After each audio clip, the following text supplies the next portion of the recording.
Hey everybody, John Foss. I'm talking with Ron Shipp. We're talking about the new documentary, which is called OJ and Nicole, An American Tragedy, which airs October 5th on Investigation Discovery. Ron, thanks so much for being here. And you were really good friends with OJ Simpson growing up. Tell us what that was like. I mean, he was a very charismatic person, an amazing football player. What was it like being friends and growing up with OJ Simpson? Well, I met him when I was 16, and it was my brother who went to school, my older brother. They went to school. Actually, they were crosstown rivalries, and they played football against each other. And they both had girlfriends that were best friends. And that's how I ended up meeting him after he won the Heisman Trophy. When I was 16, my brother took me to his apartment close to USC, and I saw the Heisman Trophy. And it was wonderful at the time meeting OJ Simpson. At one point in the documentary, you talk about Nicole. She confided in you. She came out and she told you that OJ was being abusive, and she told you that it wasn't just a one-time thing, that this was a reoccurring situation. Number one, what did you feel like when you heard that news? And number two, what did you do with that information? Well, when she first told me about it, because the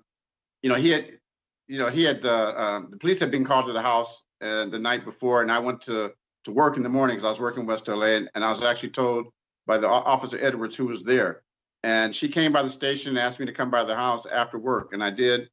And when she started telling me what happened, that he had hit her, and I said, well, from what I heard from OJ, it was an isolated incident, that he was just trying to fight you off. And she goes, oh no way. She goes upstairs, comes back with all these pictures, past pictures, and I'm sitting there staring at these pictures, going, oh my God, this can't be the OJ I know. From there, did you confront him, or how did you handle that? Well, what happened was, because she had put him out the house at that time, and she wasn't going to let him back in. I had read her the profiles of victim profiles of a batterer, and she went down some of the profiles, and she told me, oh, he's definitely jealous, he's definitely controlling, he's definitely verbally abusive. I want you to show this to him, and maybe this will help him stop hitting me.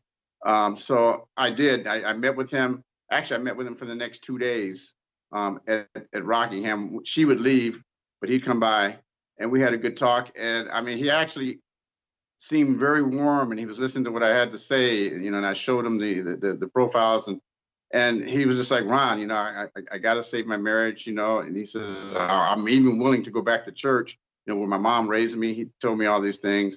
And as a expert in domestic violence, I should have not bought all that, because they tell you that, not to get personally involved, but I did, because he was OJ Simpson. And I'm like, this guy, he's not going to do it again, because he's OJ Simpson, and everybody knows, but I was wrong. You've been very adamant that OJ Simpson is the killer. How can you say that with 100% certainty?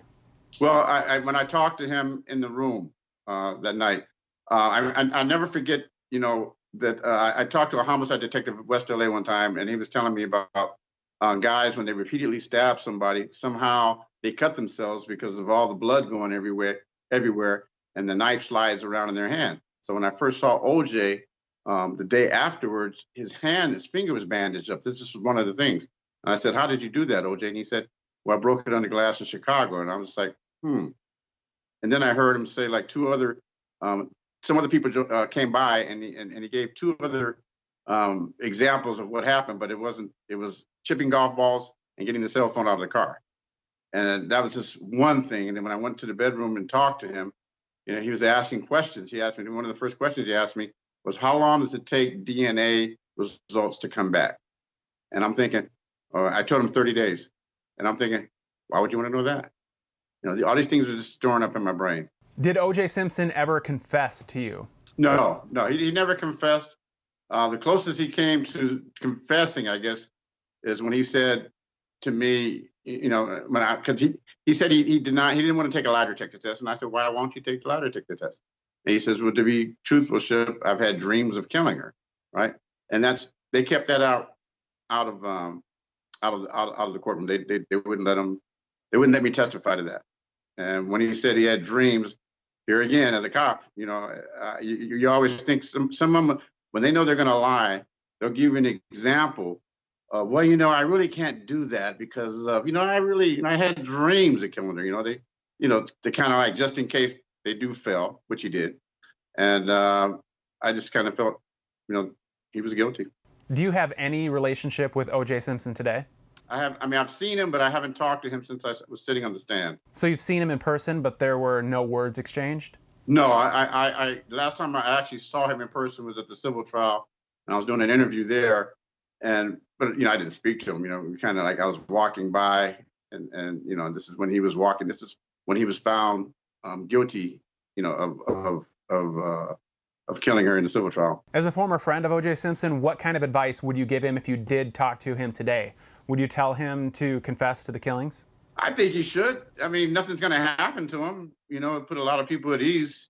He probably doesn't want to confess mainly because of his kids. That's the only reason I can think. But he's the one that has to, have a relationship with his maker. And I guess it's really up to him. As far as I'm concerned, it's even though I think about her, and I hate to say this, but it's true.